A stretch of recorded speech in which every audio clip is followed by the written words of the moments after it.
section is a basic explanation of the property of waves known as refraction. Now, in this section, we won't be doing any heavy-duty calculations. That's for the next section. There are lots and lots of equations and calculations that we can do involving refraction. But here, we're going to talk about it qualitatively and talk about the difference between reflection and refraction so that you don't get confused.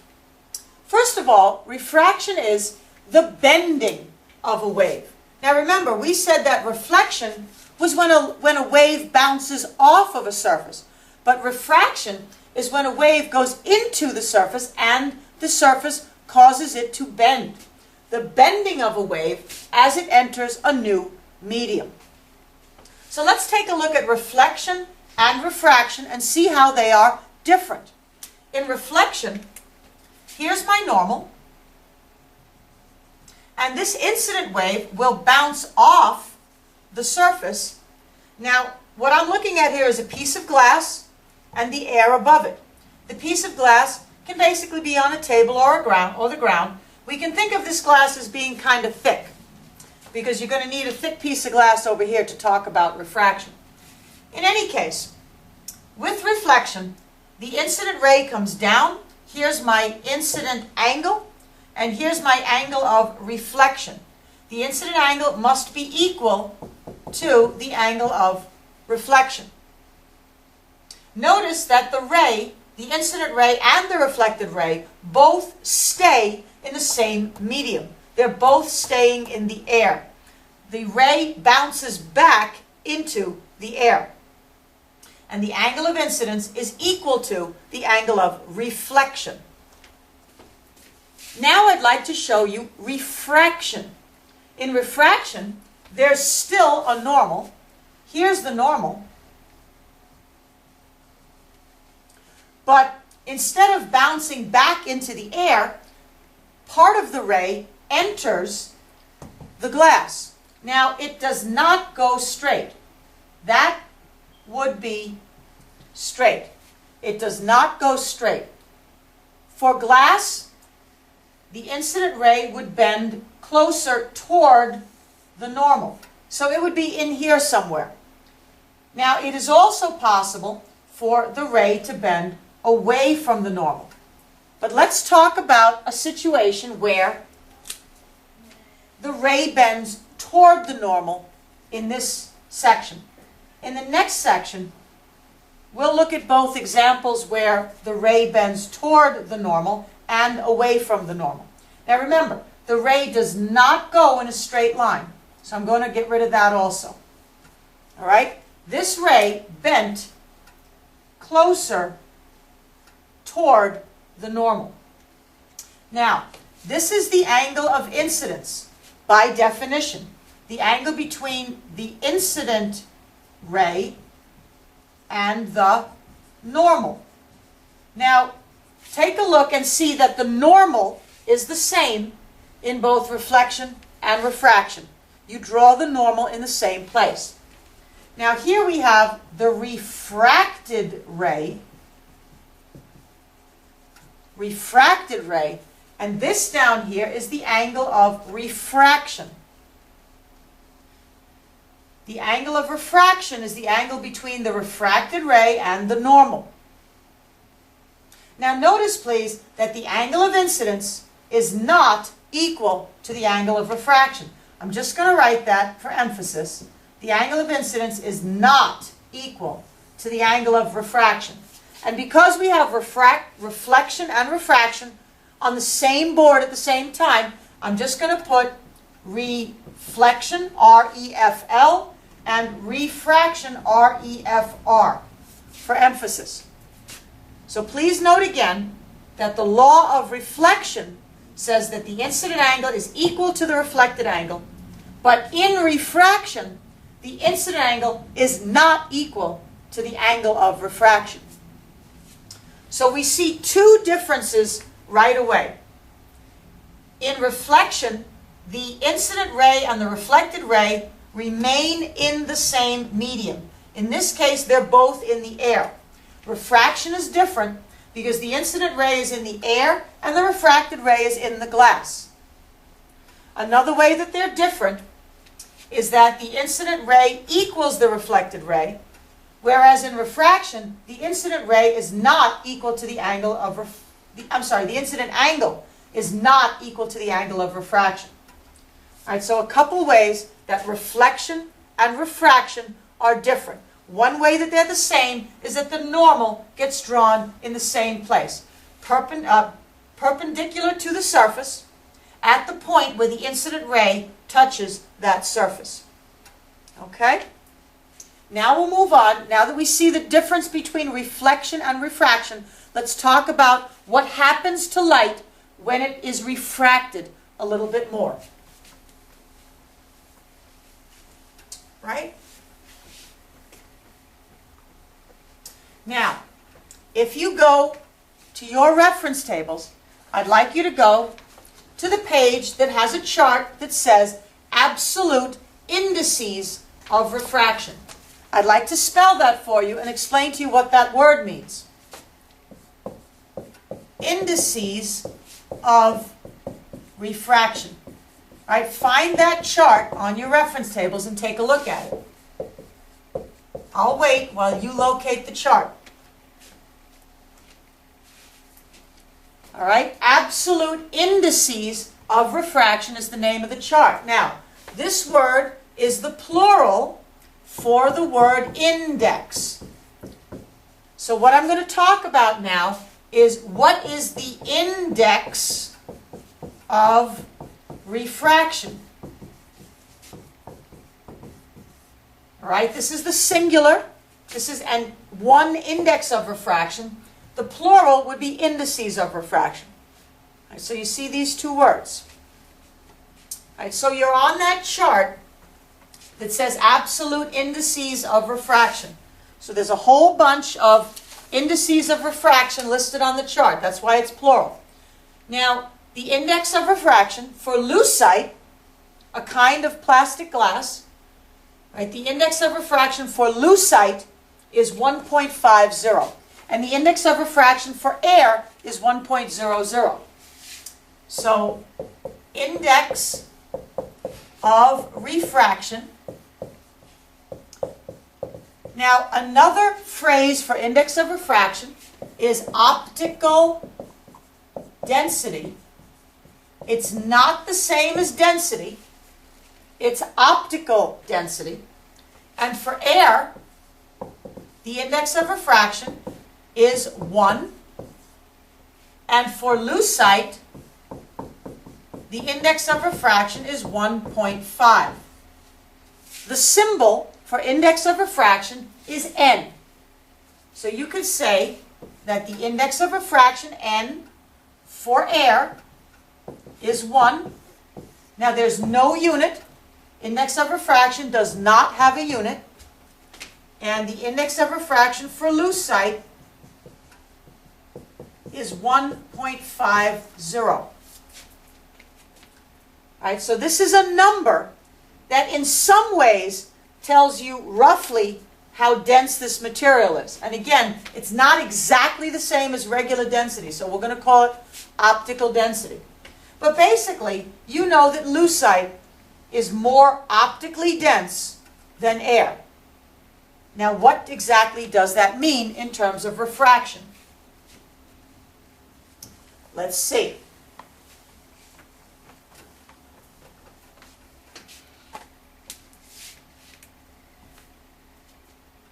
All right, I'm drawing another interface. An interface is a place where two materials meet.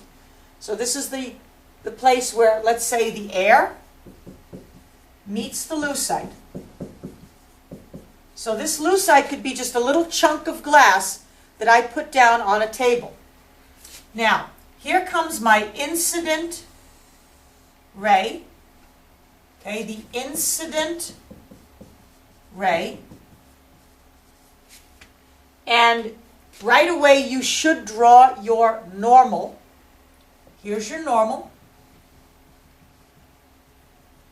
It's perpendicular to the surface or to the interface between the surfaces at the point where the incident ray touches the surface.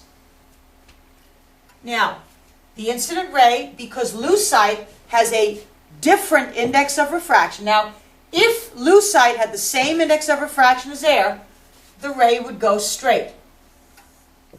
If the indices of refraction were the same, the ray would go straight, but they're not, so that ray does not go straight. When the material that the light ray is entering has a greater index of refraction, remember lucite is 1.5, air is 1, the ray is going to bend toward the normal. So instead of going straight, it's going to bend closer toward the normal. Here's the normal. Instead of going straight, it comes in closer toward the normal. I'm going to get rid of this because that's wrong. All right, this is where the refracted ray ends up. The refracted ray. Now, theta I is the incident angle, the angle between the incident ray and the normal. Theta R is the angle of refraction, the angle between the refracted ray and the normal. Now let's talk a little bit about what happens to the light when it enters a medium with a greater index of refraction. Okay, we know it bends toward the normal, but what else happens to that light? Let's see. Well, the speed of light in air, actually the speed of light in a vacuum, C, is 3 times 10 to the 8th meters per second. In air, it's a tiny bit slower, but not so much that we need to make a distinction.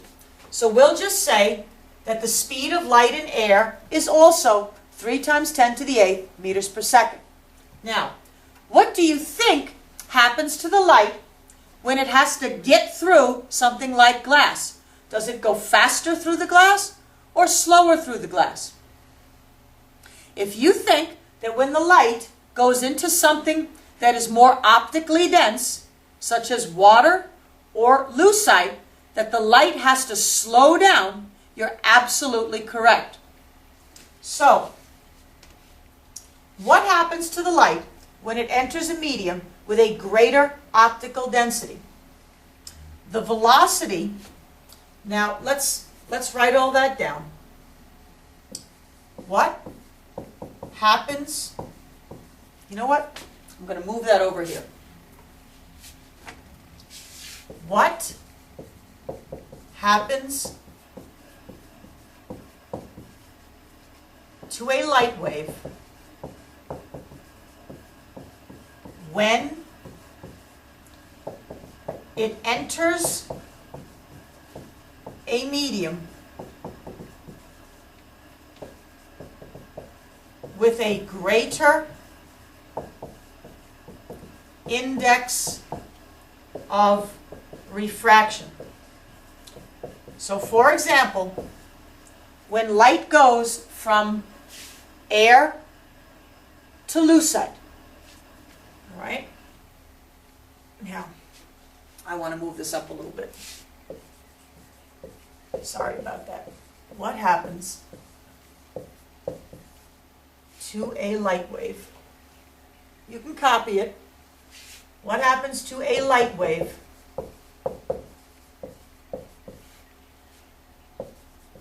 when it enters a medium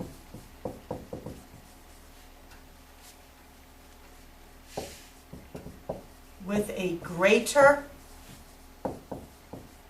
index of refraction? All right. You've already guessed that the speed decreases.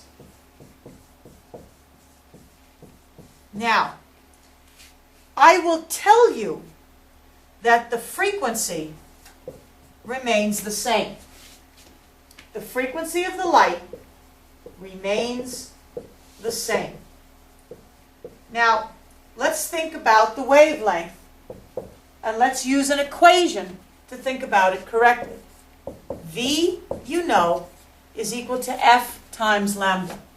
The speed of a wave is equal to the frequency times the wavelength. Now, I've already told you that the frequency stays the same.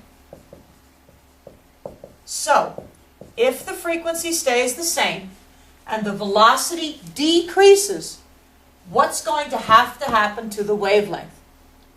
What kind of a relationship do you see between velocity and wavelength? If you said that there's a direct relationship between velocity and wavelength, you're correct. And then you know that when the frequency stays the same, which we've told you, that if the speed decreases, the wavelength decreases also. All right, so this is what happens to that light wave when he goes from the air into the lucite. His speed decreases, his wavelength decreases, and the frequency stays the same. All right, now, you'll see in just a minute why I moved this over here and up there. Because we also want to know what happens to a light wave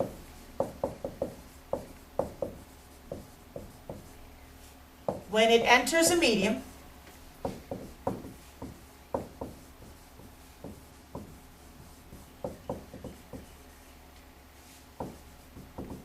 with a smaller index of refraction. Okay, nice and simple. I'm sure you already know what happens. The frequency still remains the same. The frequency always remains the same. All right, now,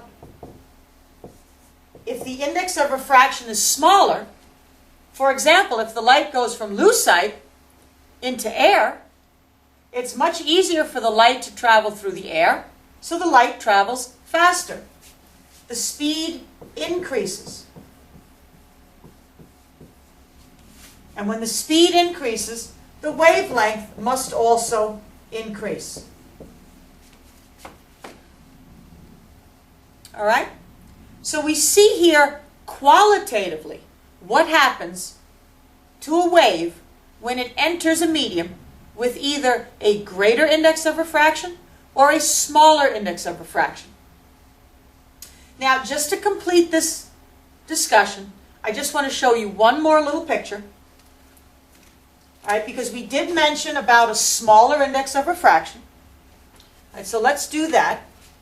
All right, so I'm going to erase this.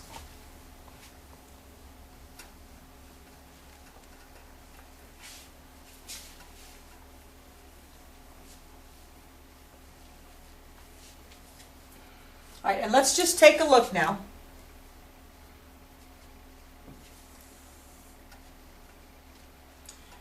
What I'll do is I'll put something up here like, for example, diamond. Oh, do I really need that high? Oh, maybe I don't really need it that high. How about something like, oh, just plain old glass.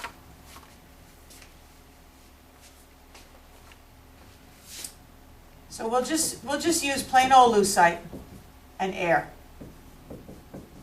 And we'll have the light going through the glass first and then coming out into the air. No problem with that. All right, so the lucite has an index of refraction, N, of 1.5, and the air has an index of refraction of 1.00. So here's my light wave inside the lucite. All right. There's my normal. Now the light does not go straight, but because the air has a smaller index of refraction, the light wave is going to bend away from the normal. Remember, in the first example, when the index of refraction down here was greater, the light bent toward the normal. In this case, the light is going to bend away from the normal. So I'm going to draw it out here. All right?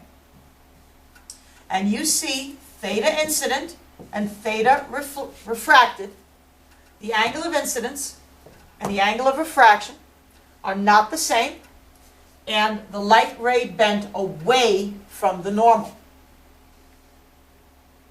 So you can see that in this case, theta r is greater than theta I.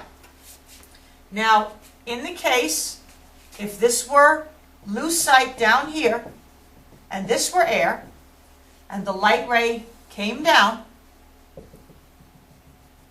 lucite has a greater index of refraction, so the light ray would bend toward the normal. Theta I, theta r. In this case, theta r is less than theta I. So what I'd just like to do now is erase this and summarize what we've just been talking about. We see that this angle is smaller than this angle. This angle is larger than this angle. And it's all because of the index of refraction, the optical density of the material that the light is passing into. All right, so let's just summarize that. Now, you can just continue. We already wrote down what happens when light enters a material with a greater index of refraction. We wrote that on this side over here. So, when light enters a material with a greater index of refraction, it bends toward the normal, and theta r is less than theta I. Okay? And on this side, when light enters a material with a smaller index of refraction, comma, it bends away from the normal.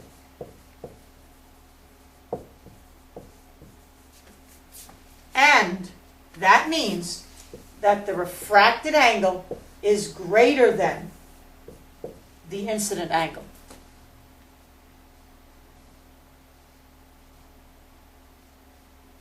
All right, so we haven't done any heavy-duty calculations. We haven't really looked at any equations. This has been a qualitative treatment, talking about refraction with diagrams and descriptions and kind of just thinking about it, what would make sense. In the next section, we do a quantitative study of refraction. We'll put in some very simple equations. We'll start from the beginning, and you can actually calculate theta r or theta I. You can calculate the index of refraction, etc., etc. You can calculate the speed of the light. You can calculate the wavelength of the light. And again, the frequency stays the same. See you in the next section.